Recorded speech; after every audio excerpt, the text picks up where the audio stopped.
So this is a music from the Gulf Coast of Mexico. It's a traditional music. We're going to be playing some sonnets, but a feminist version of them. This is the music that comes out of resistance from African and indigenous communities during the time of the colony.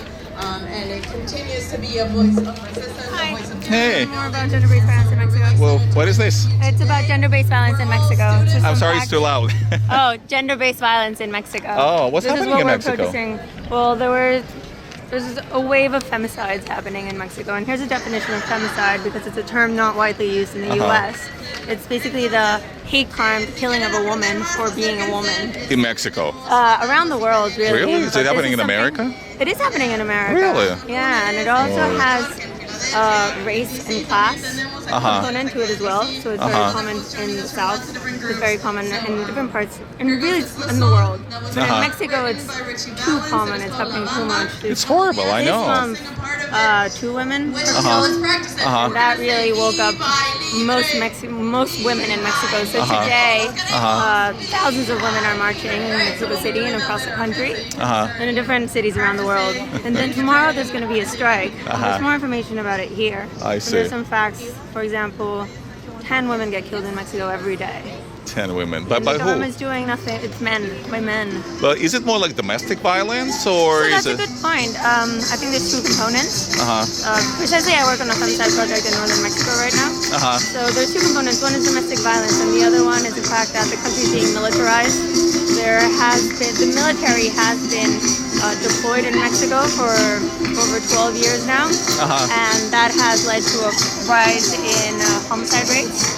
And those homicides obviously affect women, although they affect women in a different way. It's mostly men who die because of the wave of violence and crime, which has been catalyzed as well with military intervention. But I'm a little bit confused. I mean, you live in America, right? Yeah. But I'm from Mexico. But you're trying to change things in Mexico. Yeah. By giving out flyers here in New York City. Yeah. How can we affect what happens in Mexico? Aren't Mexicans supposed to be responsible for what's happening in Mexico? It's very important for everyone to be aware. No, that's true. But look, we have our own country. There's a border. Yeah. Here's Mexico. You're on the other side of the border. Well, that's your country. I mean, I'm sorry. But You don't think it's important to know what's happening? no, it is. I agree that it's important. But what can we do? I mean, here is Americans. I think just be informed. Oh, okay. That's good enough. I think being informed is very important. So that's why I deeply care about this cause. I think right now, I'm from Mexico. I'm here. I'm doing what I can to support Mexican women I see. from where I am here. But it's also something that crosses borders. No, that's true. Gender-based That's true. violence Yeah. doesn't only happen in Mexico. It happens around the world, and it happens in America as well. No, I agree. I came from Russia originally. They refuse even to Yeah. criminalize domestic violence. Can you Yeah. believe it? Yeah. I saw some signs over there in Russian. I mean, I can relate to that. Yeah. They refuse to criminalize domestic violence. It's okay for Russian men to be a Russian woman. It's always been like that. It's kind of a cultural thing. So don't you think it's so? Marital rape, for example. Like that's also something that we don't think about. Rape in marriages. I see. So a lot of husbands believe that they are entitled to having sex with their wives, and that is not the case. So how do we draw attention to these matters and think about it beyond our own countries and beyond? I mean, I think this is information about what's going on in Mexico. It's women. But all isn't it like over. a cultural thing? That's kind of my thing. Because I know, again, that in Russia, it's definitely a cultural thing. Yeah. There's even saying that if you don't beat your wife, even the wives, the women, believe it or not, are saying, oh, if my husband is not beating me, it's like he's not such a good husband. It's crazy, but that's what it is. I think the degree changes country by country, but I think sexism is widespread. Sexism happens everywhere. It's embedded in every culture in all the world. Right, but how? So are we supposed to change culture then? I think we're supposed to change gender-based dynamics. We have to change how men and women interact and what the hierarchy is based on sex and gender. Well, but these are very, very generic terms. It's like sounds almost scientific, but in practical manner, how are we going to achieve that? First of all, first step, informed. Be informed. I agree. Okay, that's the first step. Rights. Know that it is wrong. Know that action should be taken. That letting these crimes go unpunished is not okay. That's true. And women around the world are going to organize. So maybe change the legal system, like enforcement. Yes, of course, legal system, but also allocating funds is very important. Dedicating money, part of the budget, I think, is also a very important part. Actually, allocating resources to defending women's rights and to stopping violence. And But what are you gonna do with the culture? That's the problem. Culture, you know, if that's part of the culture, Well, like there's a look lot at, of, like social campaigns. I mean, look at Muslim countries. Forget about it. I mean, women That's is what like, we're doing, having conversations about it. That's what's going to change the culture. well, that's a start. But how this conversation is gonna reach poor women in Muslim countries, for instance? They're completely abused, When have you no talk rights. to the people you know in Russia, you can talk about it. I live in Maybe America, they'll thank think- God. But whenever you do, whenever you travel, whenever you talk to someone, talk to I see. Americans as well. Okay. So it was really nice to Okay, meet you. pleasure. I hope you have a lovely Okay, Sunday. thanks, you Hope too. enjoy the day. Okay, absolutely. See ya.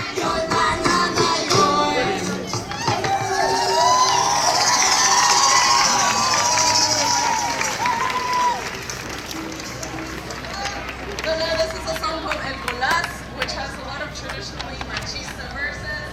So we're gonna flip it around and do something new with it.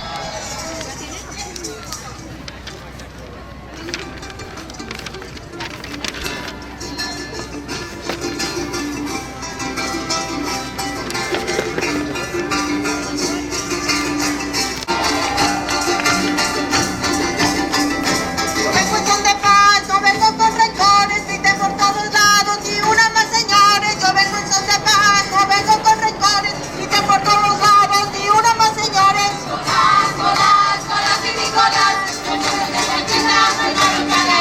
Colás, colás, colás y Nicolás, no se me mujeres. Colás y Nicolás, no se mujer solita, mujer de Nicolás. Solita, no mujer de Nicolás.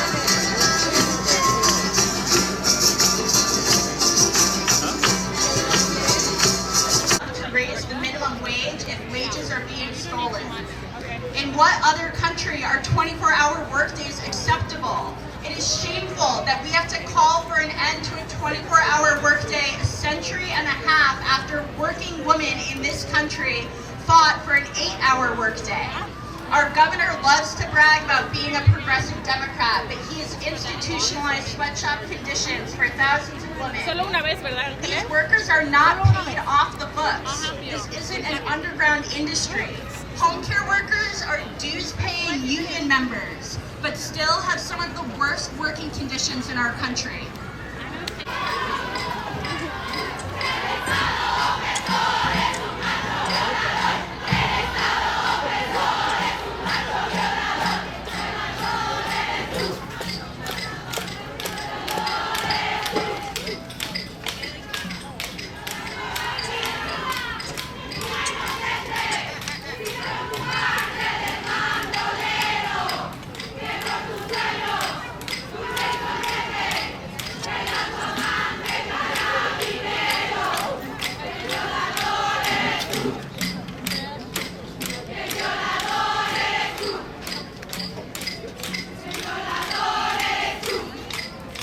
On the front lines, protecting our land, protecting our water. The song that I'm going to sing today is a women's warrior song. The women's warrior song Who's this memorial was to? written by To the women who inspires this struggle. Struggle. Struggle for the women's rights. When the song Oh, is sung, okay. Because the reason I'm asking, I see one in Russian. I get from Russia originally. Ah, really? Yeah. So I can read it in Russian. So what is it? Why is it in Russian? What happened? I mean, it's written there. And this is one of the recent victims of violence against women and LGBTQ people. But the funny thing is that, like, coming from Russia, it's a completely different society than, I would say, Latin American society, American. So why do you put like everything together in the same, On the same altar? Yeah. Because those are the people who inspire us for what they were doing. Oh, I see. Yeah. So some they died, some they were killed, some they were assassinated. There is another reference to Russia. Oh, really? Where? This is, for example, Anastasia Baburova. She was a journalist and anti-fascist. She was What's her killed- name? Anastasia Baburova. She was Never heard of. assassinated right in the center of Moscow by the Nazis. So what kind of difference in the societies you would say? Yeah, it's There are true. similarities, definitely. So you're trying to promote women's rights or Yeah, of change the course. system, political system? yeah. How can you help women? I'd love to help them too. And I love women. Well, you don't have Take to. a photo with you. Yes.